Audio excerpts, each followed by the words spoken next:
I'm Stephanie, 30 years old, a Boston-born marketing consultant who just took the leap to launch my own firm.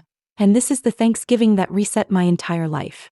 I walked up the familiar stone steps of my parents' Beacon Hill brownstone with a pecan pie in one arm and a bottle of Cabernet in the other, expecting the usual choreography of hugs, air kisses, and place cards. Instead, both of my parents stood in the doorway like doormen to a world I no longer belonged to. "You're not invited," my father said without a single ounce of hesitation. Over his shoulder I glimpsed my sister Audrey, Uncle William, and, like a punch to the chest, my best friend Jennifer, laughing near the dining room as if everything were normal. The crystal was out, the china plates gleamed, and the words "Family First" glimmered in gold on a banner hung behind my father's chair. If you've ever had to face a locked door from your own family, tell me where you're watching from in the comments, and hit like so this reaches someone who needs courage tonight.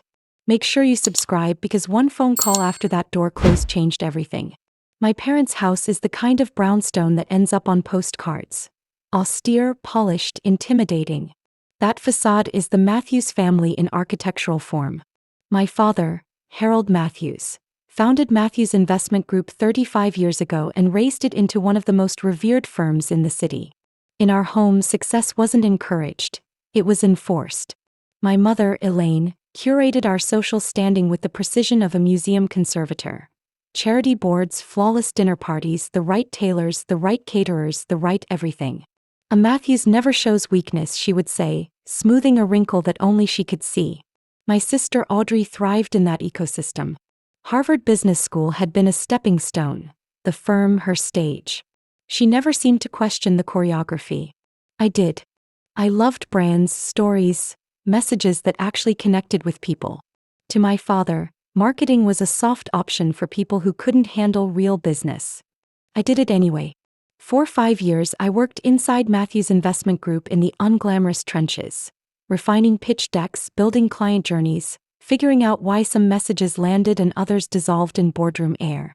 By the end, I was Director of Client Relations and Marketing, and I had the results to back up the title. The shift began quietly, the way a hairline crack creeps along glass before anyone notices. 8 months ago, while pulling data for a major presentation, I noticed a cluster of client accounts with movement patterns that felt wrong, transfers that circled offshore like gulls over a fishing boat, short-term reallocations that smoothed returns too perfectly, internal notes that said a lot while somehow saying nothing. I carried a printed folder to my father, naively thinking the firmness of facts would make the conversation simple. He snatched the pages, jaw clenching. "Those accounts are handled by me," he said. "Some things are beyond your pay grade, Stephanie. Stick to brochures." After that, doors that had been open to me began to close. Files I'd always accessed now required permissions that never arrived. Meetings I had built from scratch suddenly featured my sister at the head of the table while I waited in the hall, told there wasn't enough room today. And Jennifer, my best friend since my undergrad days at BU, the one who joined the firm 2 years after me and sat at my side through product launches and Sunday dinners, began to feel like a stranger who had memorized my face. She still texted me memes at midnight and split desserts we promised not to order, but my instincts kept whispering that something in her gaze had turned watchful. Uncle William, my father's younger brother and the firm's legal counsel, had always been the one who winked at me across the dinner table when a conversation got too rigid, the one who said, "Fresh eyes are good for old businesses." Lately, his encouragement had grown thin, like a sweater you keep wearing because you remember how it used to feel. Then I landed Berkshire Development, a client my father had chased for years without catching. I'd studied their portfolio and their CEO's interviews until I could recite his concerns backwards. I didn't promise what we couldn't deliver. I built a strategy that actually respected their goals. It worked. Instead of celebration, my father's first response was suspicion. "How exactly did you convince Thomas Berkshire to sign?" he asked, eyes narrowed. "What did you offer him?" I stared at him, baffled. "Our plan," I said. "The right plan." 2 weeks later I resigned. I registered Matthews Marketing Consultancy. Yes, I kept our name, and no, he didn't like that. Then left with the relationships I had built by doing the work. The family reaction arrived like a blizzard. My mother's silence, Audrey's searing email about betrayal, and my father's legal threats that evaporated when his lawyers quietly pulled him back. Thanksgiving remained sacred in my mind even as everything else shifted. Tradition I thought would override tension. The week before I called my mother. 2 o'clock, she said, voice cool. And please try for something appropriate this year. I chose a forest green cashmere sweater and a camel skirt I knew she once admired. I styled my hair the way she preferred and kept my makeup minimal. I baked my father's favorite pecan pie using my grandmother's recipe, the scent of brown sugar and toasted pecans turning my apartment into a memory. I grabbed a bottle of Cabernet from a client's vineyard, the kind of detail my family always noticed, and told myself the same lie people tell when they're bracing for impact. It will be fine. The November light softened the street as I parked along Chestnut. Through the beveled glass I saw candles flicker, cousins and colleagues moving through the foyer. I rang the bell. Voices hushed. Footsteps approached. The door opened onto my parents' matching expressions. Duty and disappointment wrapped in expensive fabric. "Stephanie," my father said, voice flat. "What are you doing here?" "I'm here for Thanksgiving," I said, hearing my voice warble despite my best efforts. Mom confirmed, "There's been a misunderstanding," my mother said, fingers tightened on the doorframe. "You're not invited this year." Over her shoulder I saw my place at the table occupied by Jennifer, who looked away when our eyes met. Audrey lifted her glass and smiled, the kind of smile that isn't a smile. Uncle William stared into his scotch. The banner behind my father's chair gleamed. "Family first." "I brought pie," I said, which sounded absurd even to me. "That won't be necessary," my father replied, moving the door as if it weighed nothing. "We have dessert." "May I at least know why?" I asked, surprised at the calm that layered itself over the shaking inside me. "You know why," my mother whispered. "Actions have consequences." The door closed with the kind of finality doors only have in movies and in moments that will replay in your head forever. If you've ever stood in front of a closed door and realized the people on the other side rehearsed your absence, drop a quick comment. Just your country or city, so someone scrolling in silence knows they're not the only one. Tap like if you believe truth should outrank appearances. And subscribe so you don't miss the moment everything turns in this story. I made it back to my car without crying because pride can be armor when nothing else fits. I set the pie on the passenger seat like it mattered, stared through the windshield at the swath of light on their dining room wall, and watched silhouettes move in choreographed perfection. Then I started the engine and drove without destination until the river appeared like a place you go when you need the world to keep moving even if you can't. I parked, shut off the car, and let anger arrive. Not the kind that sends impulsive text you regret, but the kind that clarifies. Cold, clean, unflinching. They had made a choice.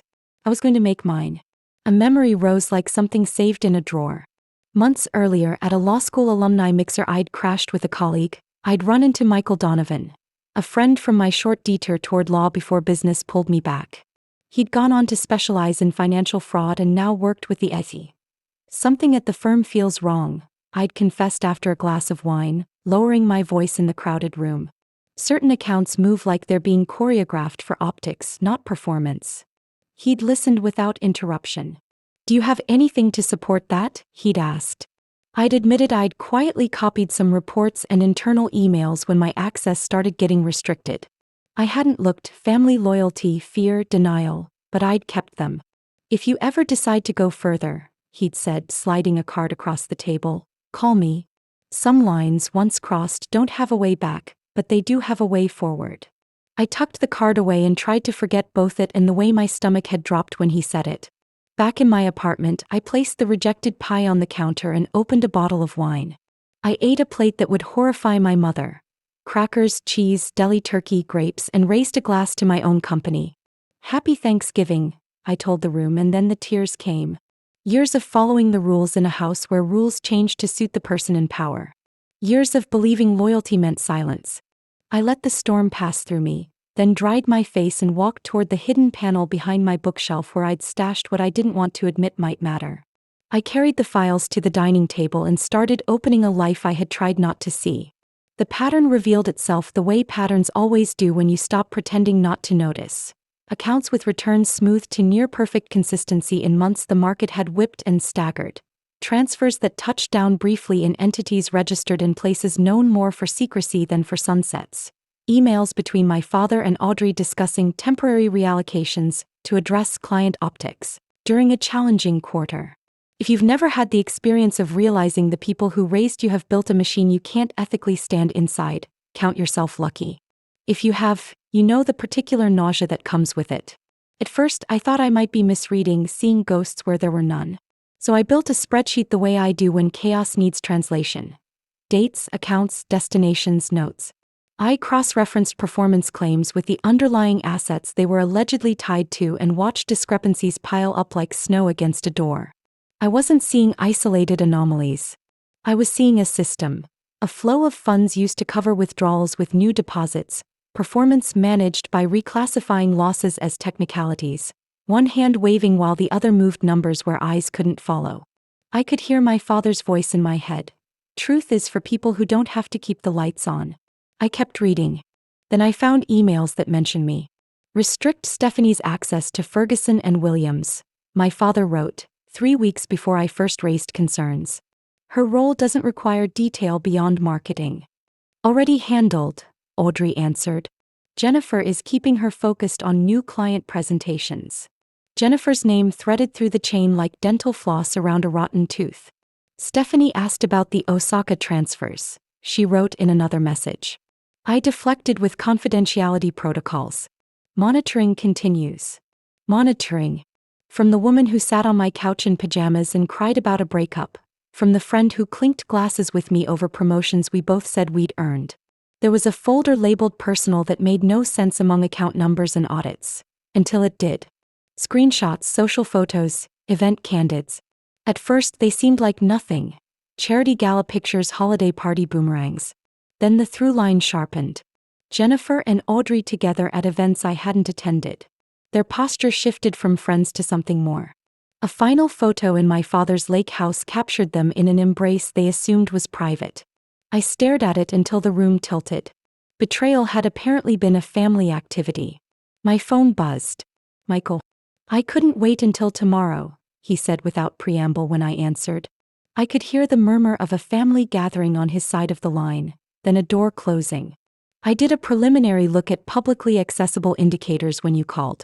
Stephanie, there are serious red flags tied to offshore subsidiaries affiliated with the firm. The patterns suggest systematic misrepresentation going back at least 5 years. I know, I said. I'm looking at evidence that matches that conclusion. There's more, he added, voice taut. Yesterday your father transferred chunks of company ownership to Audrey and to someone named Jennifer Adams. Does that name mean anything to you? I stared at the lake house photo spread beside an email promoting Jennifer to interim client relationships lead. She used to, I said. Not anymore. He hesitated. One more thing. There was activity in a trust registered to you. Withdrawals that required dual authorization. The words landed like a slap. That fund is locked until I'm 35, I said. I never signed anything. It's either forged or there's a mechanism we haven't identified. Either way, it's serious. He paused. I have to ask, are you prepared to submit what you have? If we start this, we don't stop. Family fallout, public exposure charges, it all follows. I looked at the table, the pie I'd baked, the wine, the files that had silently rearranged the furniture in my head. I'm prepared, I said. Then secure everything, he said. Scan, backup, encrypt. Assume anything left in your home can become vulnerable if someone panics. We'll meet at 8 a.m. I hung up and went to work. I scanned every document, labeled and time-stamped, uploaded duplicates to encrypted drives stored off-site, and wrote a summary anyone could follow, what the pattern is, how it appears, why it matters, who signed what. I kept a log of the sequence not because I distrusted my memory, but because panic scrambles timelines and defense attorneys love scrambled timelines. While the scanner hummed, my phone lit with a message from Audrey. This is for the best. You did this to yourself. I silenced the screen and kept scanning. If you're still watching, and I hope you are, drop truth over loyalty in the comments so I know you're with me. It helps more than you think. And if stories about standing your ground, even when it means standing alone, belong in your feed, hit like. Subscribe, because what happens next is the kind of pivot moment people talk about for years. The longer I worked, the calmer I felt. The fear that had knotted my chest on those brownstone steps loosened. The files didn't change because I cried over them. They didn't become ethical because we were related. Facts don't care about last names embossed on stationery. I kept going until my summary read like a route a person with authority could follow without getting lost. When the last file saved, I opened my email to Michael and attached the first batch. I typed, as discussed, see attached documentation. More to follow, then paused, my finger hovering over a decision disguised as a button. This was the point of no return. My mother's face flashed in my mind as she'd looked when I was small and scared of thunderstorms. My father's voice congratulating me on little girl spelling bees. Audrey holding my hand on the first day of school. People are not only their worst choices, I reminded myself, but neither are worst choices erased by good memories. Investors trusted my family. Employees built their lives around paychecks my father signed. I closed my eyes and pictured the door shutting in my face, the way everyone inside resumed their laughter as if a scene change had been called. Then I pressed my lips together, took a breath, and stopped. I wasn't hesitating. I was choosing to do this with care. I printed 2 paper copies of the executive summary and locked them in separate places. I exported a read-only PDF, then a second version with exhibits. I sent the first batch to Michael, then a limited set to a secure tip channel the SEC maintains, then to a private investigator we'd used at the firm years ago who owed me a favor and, more importantly, knew how to preserve digital trails for evidentiary use. I queued an email to myself with hashes of the files as an additional proof of existence timestamp. And then, because I knew the Matthews reflex to control a narrative would be instant, I wrote a single paragraph warning to 3 of the firm's most sophisticated clients, the ones least likely to be manipulated, and scheduled it to send after Michael confirmed receipt. When everything was in place, the apartment seemed to exhale. The clock on my microwave clicked to the next minute. Outside, someone in another unit laughed at something on TV. I poured another glass of wine and cut a small slice of the pie that was supposed to earn me a seat. Tasted like memory and sugar and endings. I just lifted the fork when my phone lit up with a text from my father. 3 words. What have you done? Before I could answer, and I wasn't going to, more notifications stacked. 3 missed calls from my mother, voicemail balloons appearing faster than I could swipe. Audrey's texts sprinting from fury to bargaining. And unbelievably, a message from Jennifer that started with, "There's been a misunderstanding," and ended with, "Call me." I didn't. Uncle William's name appeared next, and I answered on the second ring. "They're going to look for a target," he said quietly. "If they think they can pin this on you, they will. Don't meet them alone." "I won't," I said. "Are you safe?"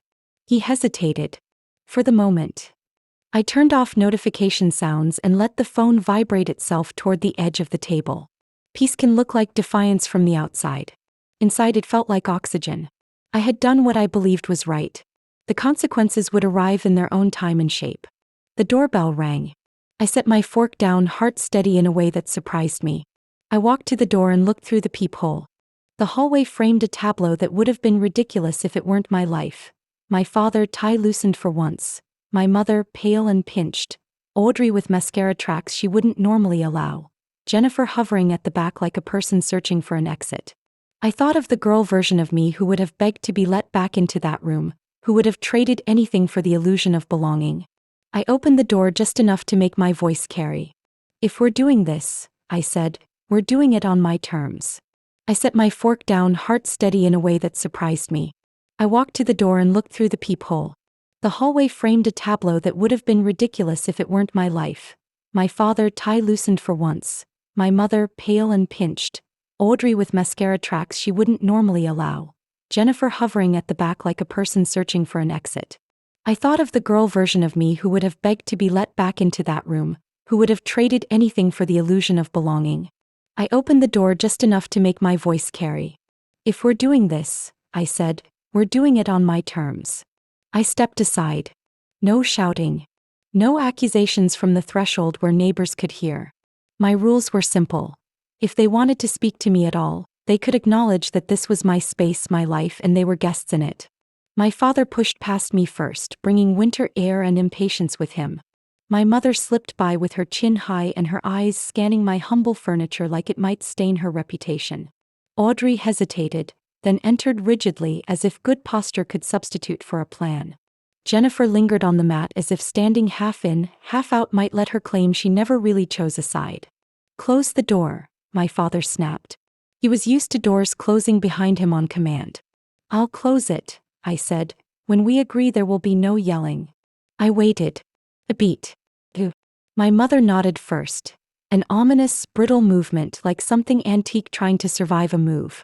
I shut the door gently and for a moment, the hallway silence pressed its palm against the wood. "You will undo this," my father said, skipping all pretense of civility. He planted himself in the middle of my living room as if occupying the center of a space automatically gave him the right to dictate reality. "Call your contact. Retract whatever you sent. Tell them you acted in anger." "I didn't act in anger," I said. "I acted in alignment." He blinked, thrown off by the word. "You acted in betrayal." "Betrayal," I repeated, tasting the syllables. "Is that what we're calling it when I refuse to participate in fraud?" My mother cut in, voice low and urgent, the way she spoke to caterers when the soufflé was sinking. "Stephanie, please. There are ways to resolve misunderstandings without calling regulators. Think of the boards I sit on. The people who look up to your father. We can take care of the discrepancies internally. It never needs to touch the papers." "The discrepancies," I said, "aren't misprints on a menu." I gestured toward the dining table where neat stacks of paper had become a topography of our family's rot. "They're a system." Audrey's composure faltered, then rearranged itself. "You don't understand the pressure Dad has been under," she said tightly. "In 2019, when the market punched through the floor, major clients demanded consistency they'd been promised. We had to smooth rough quarters to keep them from pulling out. It started as a bridge, temporary, then the bridge became a highway." "Stop talking," my father snapped. He threw me a look sharpened by years of boardrooms. "She's recording." I laughed once, soft and humorless. "I don't need to record.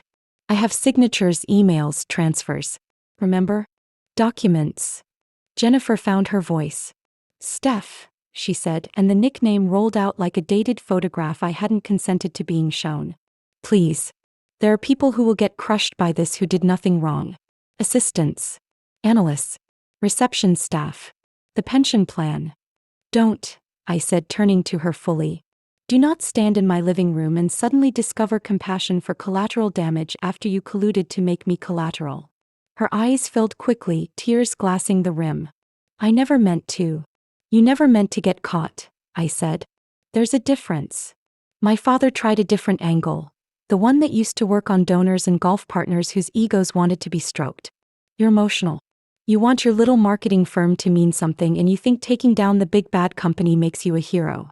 He smiled, the cruel kind of smile that looks like success in photographs. "It doesn't. It just makes you small." "Father," I said, letting the formal address settle between us like a line scribed in ink. "If you consider truth small, it explains a lot." He inhaled to blast me. My mother caught his sleeve. "Harold," she said sharply, and then to me, "Darling, listen. We can fix this. Your father can move funds to fill gaps. No one loses a dollar. We'll restore your role, bigger than before. We'll give you a seat at the table you say you want. We will make this right." Her eyes pleaded over the scaffolding of her pride. "Just say you misunderstood." I thought of the door closing on my face, of the banner reading Family First gleaming behind their laughter. I thought of the emails where my access was restricted while my best friend reported on me like I was an asset to be managed. The word misunderstood bloomed like mold. "There's no misunderstanding," I said. "There's only what is and the stories we tell to make what is palatable." Audrey sat on the edge of my couch without asking, hands clasped. "Dad, she's not moving," she said quietly, and then to me, "You realize you hold the Norton Trust vote now? If you side with the directors who've been twitchy for months, you can push him out even without the SEC." My father's head turned toward me slowly, eyes recalibrating. He smelled leverage. "Is this about control? About finally getting what you think you were denied? You want the company? We'll negotiate." "I don't want the company," I said.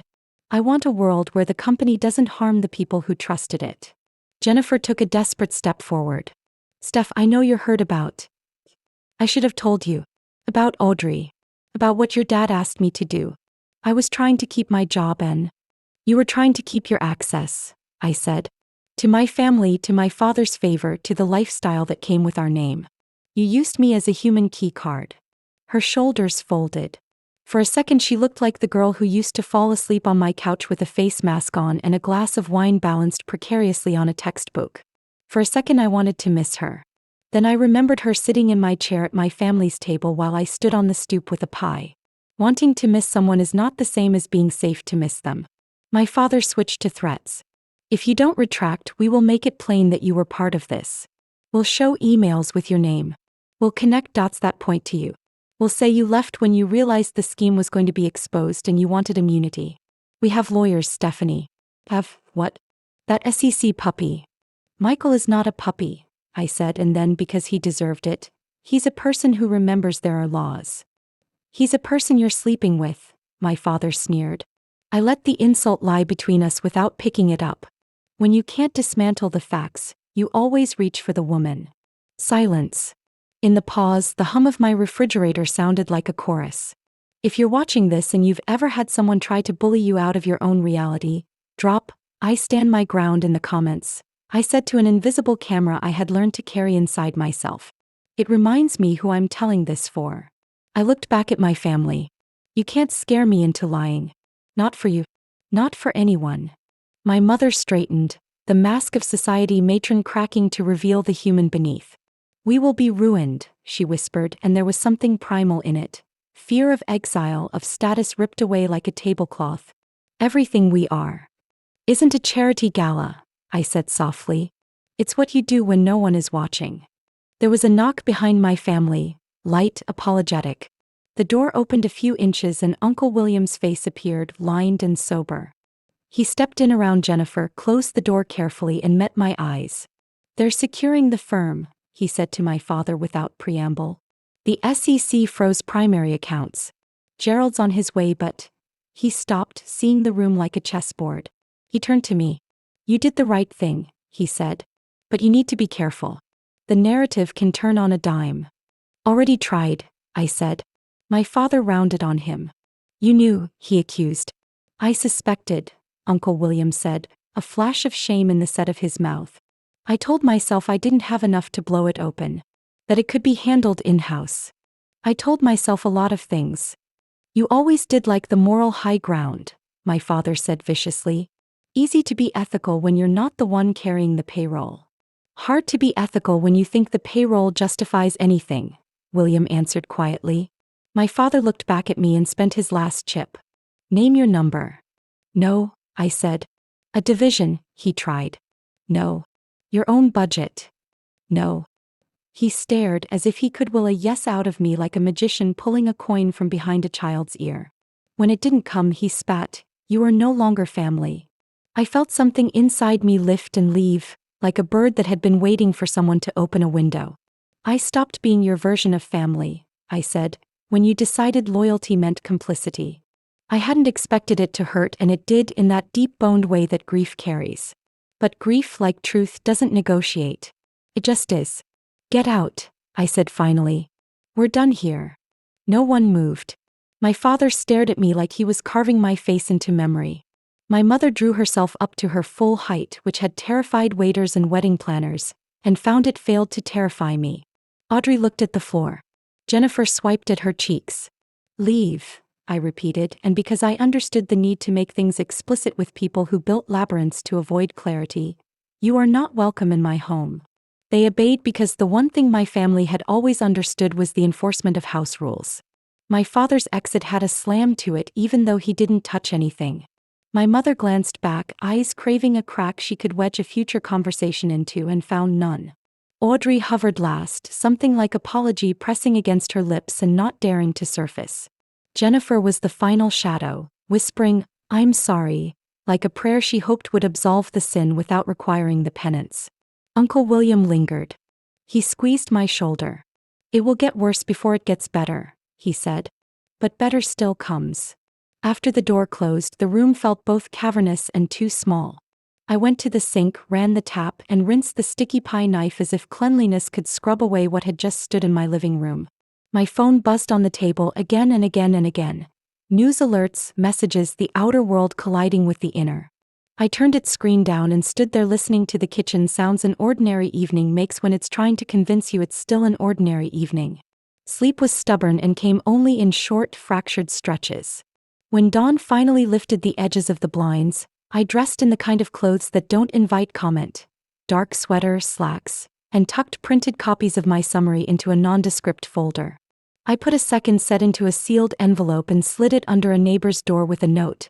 Please hold for me if anything happens. I felt paranoid. I felt smart. Michael's office sat in a federal building that looked like every federal building in every city. Unadorned, steady, unglamorous. He met me in the lobby with coffee and an expression that held both apology and respect. I'm sorry it had to be you, he said, hitting the elevator button. I'm not sorry it was. We spent the morning doing the unsexy work of accountability. Chain of custody forms. Indexing exhibits. Cross-referencing dates. He'd assembled a small team who flipped through my documentation with the kind of focus usually reserved for live wires. This is deliberate, a woman named Sasha murmured, tapping a printout with a capped pen. The smoothing is too consistent to be accidental. Another investigator, Rob, traced an arrow between two subsidiaries. And that's your loop, he said softly. Funds in, funds out, the apparent performance smoothed by timing the marks. It's strange what relief feels like when it's attached to something miserable. Having people name the thing you've suspected doesn't undo the thing. But it confirms you aren't imagining the monster under the bed. By noon, a preliminary action plan was in motion. Notices drafted. Subpoenas queued. A press line prepared so the public wouldn't learn the story in a vacuum and fill it with rumor. This will move fast now, Michael said, turning his monitor toward me to show time-stamped filings. And then it will move slow. We'll hit milestones. There will be days with nothing but waiting. Prepare yourself for both. I'm prepared, I said, and felt the truth of it settle in my spine. When I stepped out of the building, the air felt like the honest kind of cold that doesn't pretend to be anything else. My phone, when I turned it face up, was a weather system. Headlines. Boston firm under investigation. CC freezes accounts at prominent investment group. Clients warned to review statements. A message from my former assistant, Bethany. Are you safe? The office is chaos. Security is collecting devices. A text from my cousin Emma. I don't know exactly what you did, but the way they talk about you tells me it must have been brave. And then the predictable. My mother's voicemail, shakily insisting we could fix this privately. My father's text.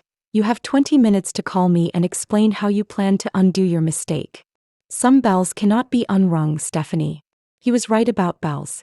Just not the way he meant.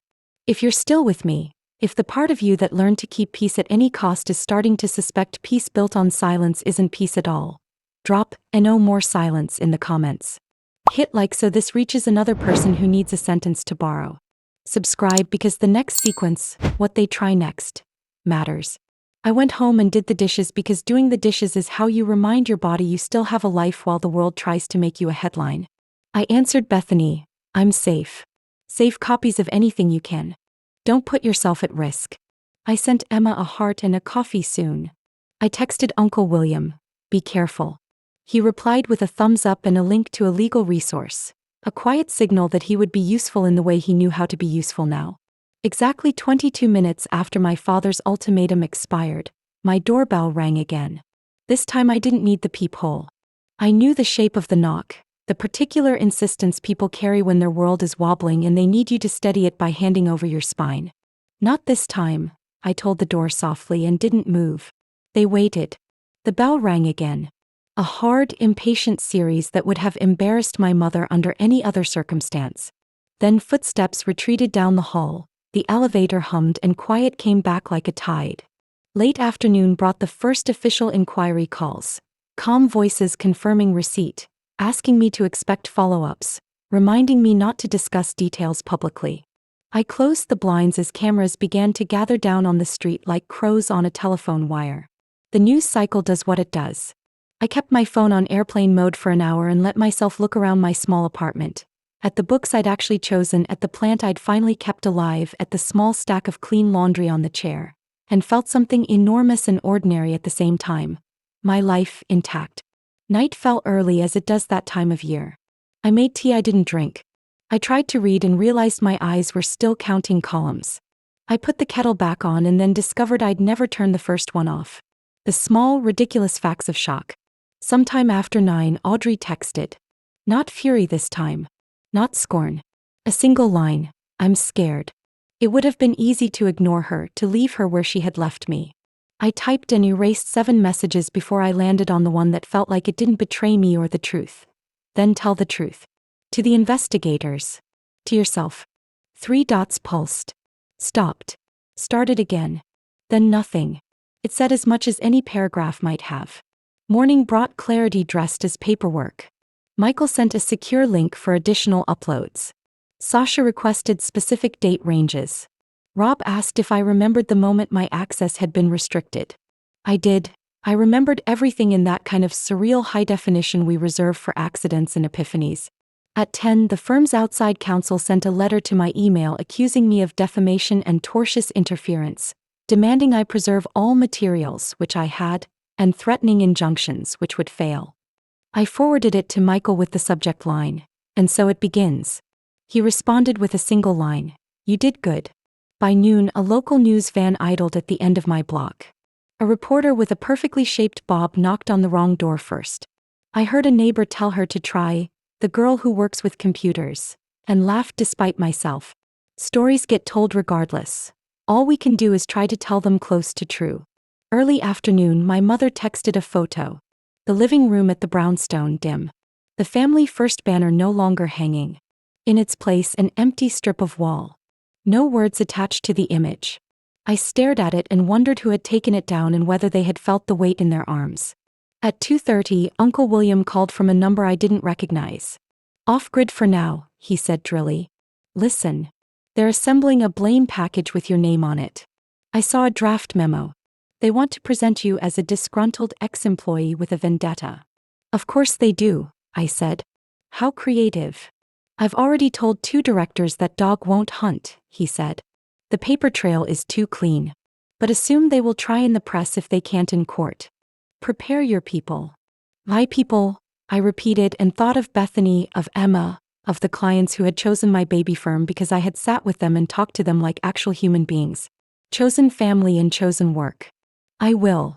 "Also," he said, tone shifting, "I should have walked out yesterday. When they shut the door on you. I didn't. That's on me." "You're here now," I said. It wasn't absolution. It was acknowledgement.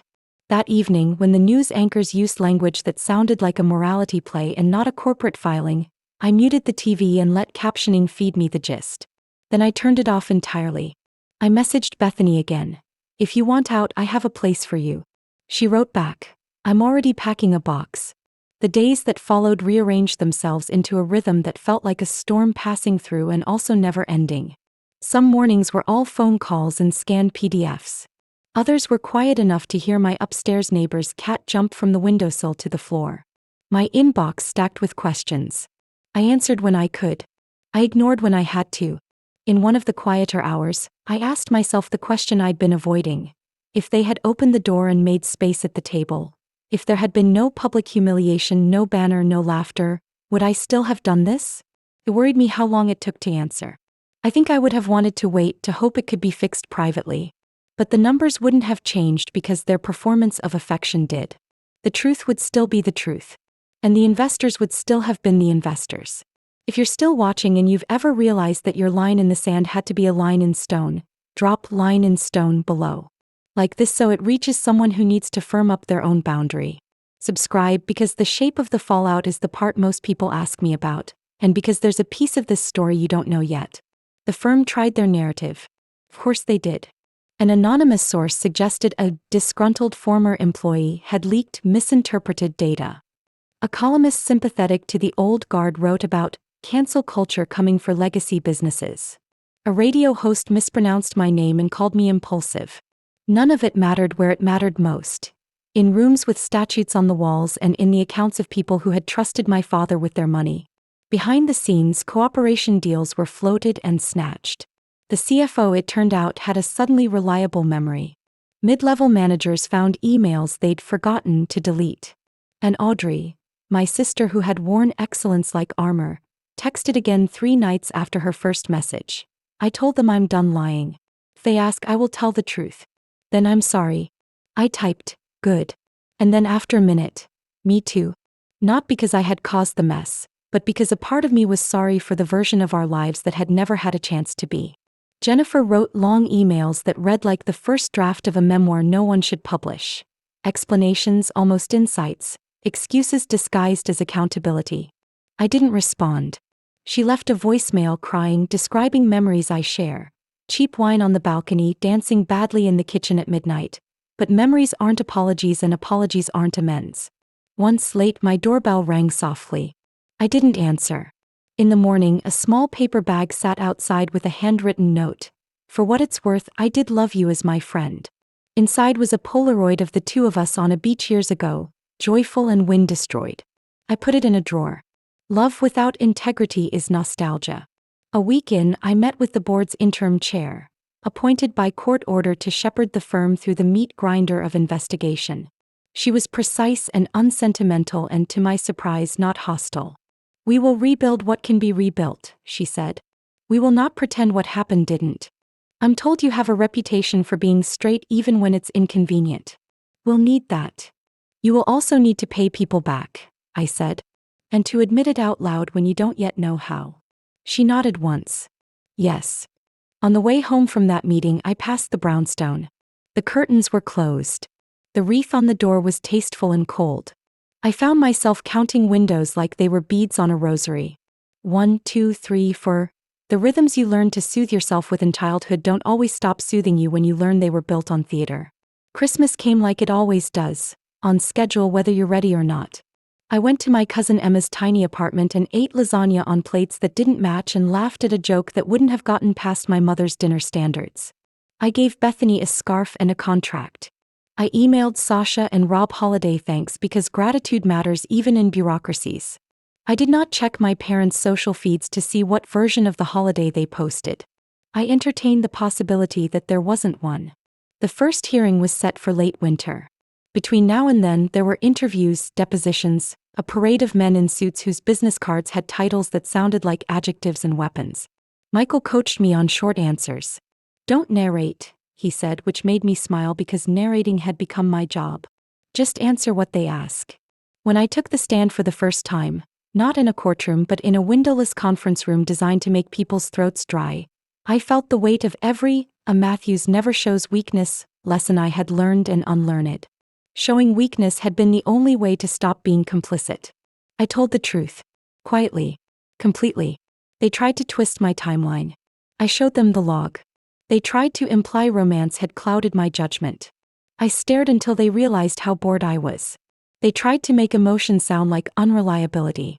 I said, feeling something when your family breaks isn't a disqualifier. It's a sign you had a family to lose. Some nights I cried without warning over small things.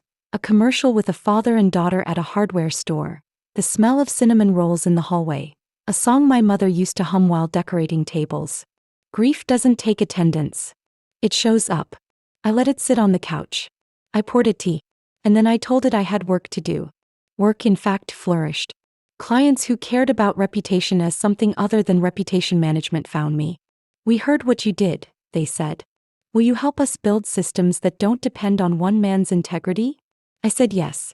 I built decks about transparent reporting and honest stories and the long-term ROI of not lying. Turns out telling the truth is a viable brand strategy. In early spring, the firm's official statement included the words fraud, remediation, and leadership changes in the same paragraph. My father's name appeared in the sentence about responsibility. My mother moved, at least temporarily, to the lake house, where people wouldn't look at her in grocery stores. Audrey took a junior role at a small firm in Providence and texted me a photo of her cubicle with the caption, "Humbling." I sent back, freeing. If you're still watching, if you needed to know that consequences can be both real and survivable, drop "real" and "survivable" in the comments. Like this so the algorithm does one decent thing today. Subscribe because the last act of this story isn't punishment. It's reconstruction. One afternoon, months after the knock on my door, I got an email from the court-appointed board. The subject line was boring in the way important things often are: compliance and ethics oversight. The body: we'd like to invite you to serve on the board in a limited capacity focused on building what should have existed all along. I laughed out loud, then read it again. The irony was a circle completing itself. The choice wasn't complicated. If I could help keep other daughters from sitting at dining tables with numbers they couldn't defend, I wanted in. I called Michael. "Am I crazy to say yes?" I asked. "You'd be crazy if you said yes to make a point," he said. "You'd be sane if you said yes to make a difference." "I want the second thing," I said. "Then do it." By the time winter loosened its grip, the noise had faded from a siren to a hum I could work through. The headlines that once used my last name like a weapon moved on to fresher scandals, and the investigation replaced spectacle with paperwork. One morning I woke to thin sunlight sneaking past the blinds and realized I'd slept an entire night without jolting awake at the thought of subpoenas. That was the day the court-appointed chair emailed me with the most boring subject line imaginable: board participation, compliance and ethics, and the most unexpected invitation: help rebuild the guardrails that should have existed all along. I didn't say yes to save a legacy. I said yes to stop the next version of me from sitting alone at a dining table with spreadsheets and dread. In the first meeting I asked for 3 things that felt obvious and therefore radical. Transparent client reporting that couldn't be smoothed by temporary reallocations, a whistleblower pipeline that didn't route to the very people being reported on, and training that treated ethics like muscle memory, not an annual video no one watches. Someone in the back coughed in a way that sounded like skepticism. I smiled, the kind of smile you earn by walking through fire and not losing your voice. If the truth feels hostile, I told them, it's because comfort has been misfiled as a value and accountability as an inconvenience. The chair nodded. "Start with what breaks the least when a person breaks," she said, and we did. Uncle William sat beside me revising policies he should have insisted on years ago. "Complicity isn't only action," he said late one afternoon as the city lit itself window by window. "It's also the silence where action hides." He signed his name to changes that would have made my father furious, which felt like a kind of repentance written in ink. At home, my life started looking like it belonged to someone who inhabited it. The stack of clean laundry retired from its chair within 24 hours. Basil thrived on the windowsill. I taped a note above my desk I intended to keep earning: tell the truth even when no one claps. Work at my consultancy didn't explode so much as unfold. Companies who'd treated reputation management as reputation called with a relief they were embarrassed to show. "We don't want a press strategy," one founder said across a Zoom rectangle. "We want a conscience that can survive a bad quarter." Bethany, my former assistant, now my operations lead, moved through our small office like sunlight finally allowed inside. "We're booked 8 weeks out," she told me one Friday, eyes bright. We high-fived over reheated dumplings and a Google sheet that felt like hope. At night, when the city got quiet enough for thoughts to knock, grief still visited. I learned to make it tea without giving it the microphone. Some evenings I played the song my mother used to hum while arranging centerpieces and let myself cry for what never was. Other nights I texted my cousin Emma, who had become the kind of steady beam you measure a year by.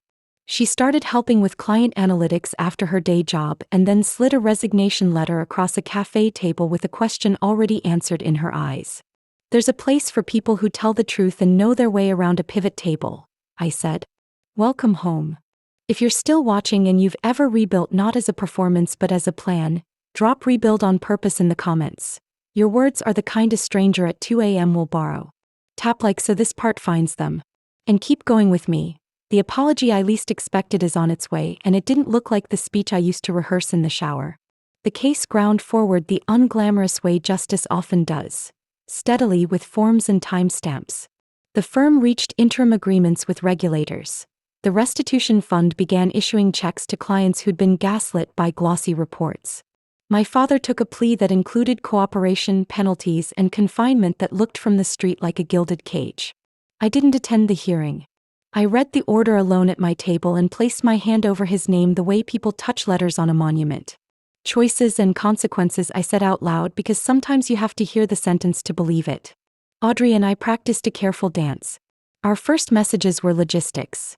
Signatures, scheduling, a training module that needed to be either shorter or truer.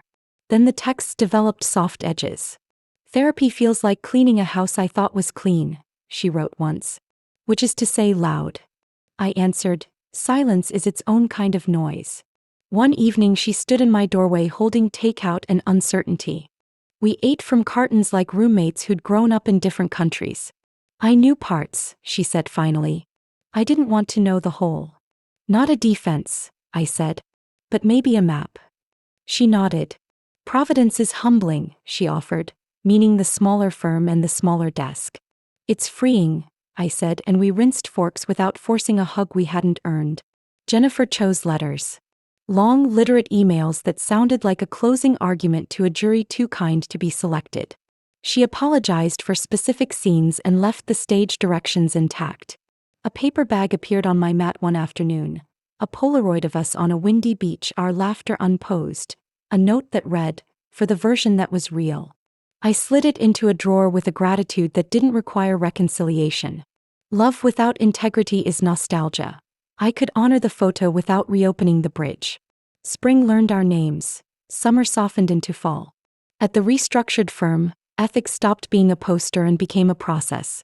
The first time a junior analyst used the hotline to flag a pattern and we investigated without career damage, I closed my eyes at my desk and let one quiet laugh out like a prayer answered non-dramatically.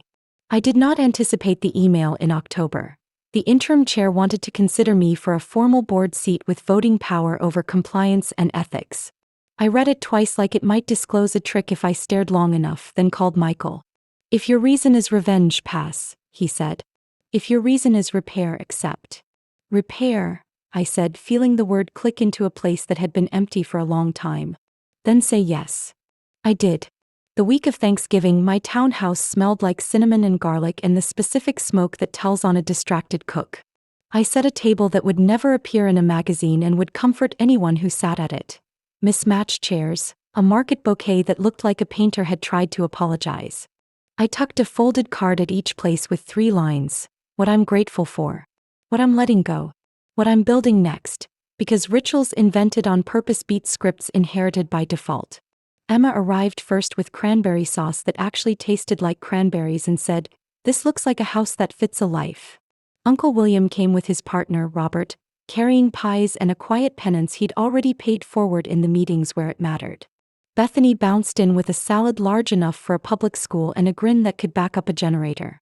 Then a knock I wasn't expecting carried a rhythm I knew better than my own. Audrey stood in the cold with a pecan pie that looked exactly like our grandmother's recipe and nothing like our old life. I remembered it was his favorite, she said then softer, and yours. You may come in, I said when she asked without asking, and she crossed the threshold like someone choosing a new story. We ate appetizers at the wrong time and a turkey that ran 15 minutes late because the universe respects comedic timing. We filled in our cards and read from them when we felt brave and folded them back when we didn't. When it was time to clink glasses, I lifted mine and let words assemble themselves. Last year felt like a door closing, I told them. Turns out it was a hinge. Thank you for being the people my life swings open for. Nobody corrected my metaphor. Warmth moved through the room without asking for permission. If you've ever traded a picture-perfect holiday for a table that felt like relief, drop "found family" in the comments so someone else knows it's allowed. Hit like so this reaches the person who needs permission to rewrite traditions. And keep listening. The apology I promised didn't arrive as a speech. It arrived as action. 2 weeks later, a certified letter in my father's exacting handwriting waited on the mat. I walked around it twice, then opened it to find no adjectives, no defense. Only a notarized assignment of his remaining personal stake in an ancillary entity to the restitution pool. 12 disciplined words on a note. I won't ask you to forgive what I cannot defend. H. It didn't erase anything. But it acknowledged something. In another life he would have handed me car keys and said I'd earned them. In this one he returned money that wasn't his to keep. My mother didn't write. She sent a Christmas card addressed to Ms. Stephanie Matthews with a painting of a winter lane and no message inside. I flipped it open and closed 3 times the way you peer into an empty room and still place the furniture. I pressed it between the pages of a book I love, not because the card deserved it, but because I deserved to stop rehearsing what she hadn't said. The first morning I sat in the boardroom as a voting member, the city wore its iron gray best. I ran my fingers along the table where I had once been categorized as a problem, glanced at the empty chair my father used to occupy, then at the dashboards that told the truth without human hands steadying them. Client disclosures first, the chair said. Then whistleblower follow-ups. Add one more. I said. Employee well-being metrics. Terrified people hide things. We added it. I voted. The motion carried. I walked out into cold air and laughed once because that's how change happens. A single sentence that wouldn't have been on last year's agenda. When the SEC's final report published, I took the train to the river and sat on a bench where, a year earlier, I'd pulled Michael's card from my wallet with shaking hands. Rowers stitched straight lines through a paragraph of water. I read the sections that mattered: findings, restitution, commitments, then put my phone away and let the river refuse to be anything but itself. Michael texted, proud of the choices. Me too, I answered. Even when they cost. People ask what I learned like they want a list they can tape inside a cabinet and consult while the kettle boils. I don't have a list, but I've got sentences that held when the floor moved. Tell the truth early, it's cheaper. Loyalty that demands your silence is leverage in a mask. If you can't explain a number, don't sell it. The first time you choose yourself over a performance, your hands will shake. Choose anyway. Boundaries aren't walls. They're doors with locks you control. Love without integrity is nostalgia. Forgiveness is not access. You are not responsible for how people react to your integrity. I wrote that last one on my palm before hard meetings and stopped apologizing for clean hands. A year and a day after the door closed in my face, I hosted again. The townhouse looked like itself. A kitchen that had learned my habits, a table that had memorized the elbows of people I love. I placed our grandmother's pie recipe on the counter and for the first time didn't need it. The card at each plate asked for only 2 lines this time, where I stood my ground. What I'm building next. Audrey wrote, I told the truth in a room designed to reward silence, and a career I can explain to a child. William wrote, I signed the policy I needed 20 years ago, and a habit of courage. Emma wrote, I picked a team that picks truth, and a company my grandmother would brag about. Bethany wrote, I asked for what I'm worth, and a future where I don't apologize for joy. Mine said, I chose peace over performance, and the kind of family you meet halfway, not the kind you chase. During dessert the bell rang. No rhythm I recognized, just a delivery. An envelope lay on the mat. Inside, a small photo of my parents in front of the brownstone, hair darker, smiles unlearned. On the back, in my mother's practiced hand, I hope you're eating well. I looked at the table crowded with plates and the pie Audrey had baked from memory and felt something in me set like concrete and like honey at the same time. I slipped the photo in a drawer that wasn't locked and went back to my people. When the last glass was washed and the apartment exhaled, I stood at the window and watched the city manage its own late-night business. Somewhere across town, investors slept with their accounts intact, and a junior analyst drafted a brave email without the fear that had shaped 5 lost years. Somewhere in a lake house, a woman who'd taught her daughters to never show weakness practiced a different lesson by sending 5 words without armor. Somewhere in a smaller world, a man who had believed truth was for the naive kept walking the perimeter of a lesson he might yet learn. I turned off the kitchen light and left a lamp on in the living room because I like the way it makes the room look held. Then I wrote one more line on the sticky note above my desk and underlined it twice. I am responsible for the story I live, not the one they tell. If this found you exactly when you needed it, tell me in the comments which boundary you're setting this month. Your sentence will be someone else's map. Tap like so the algorithm for once carries something good where it's needed. And subscribe if you want more true stories about choosing truth over performance and building systems that help good people stay good. There's more to come. The ethics workshop that made a CFO cry in relief. The day Audrey mailed me our grandmother's recipe box with a note that said, for your kitchen, not our museum. And the Tuesday a client told me they finally slept after a board meeting. The door that closed taught me how to build one that opens. I won't forget either lesson.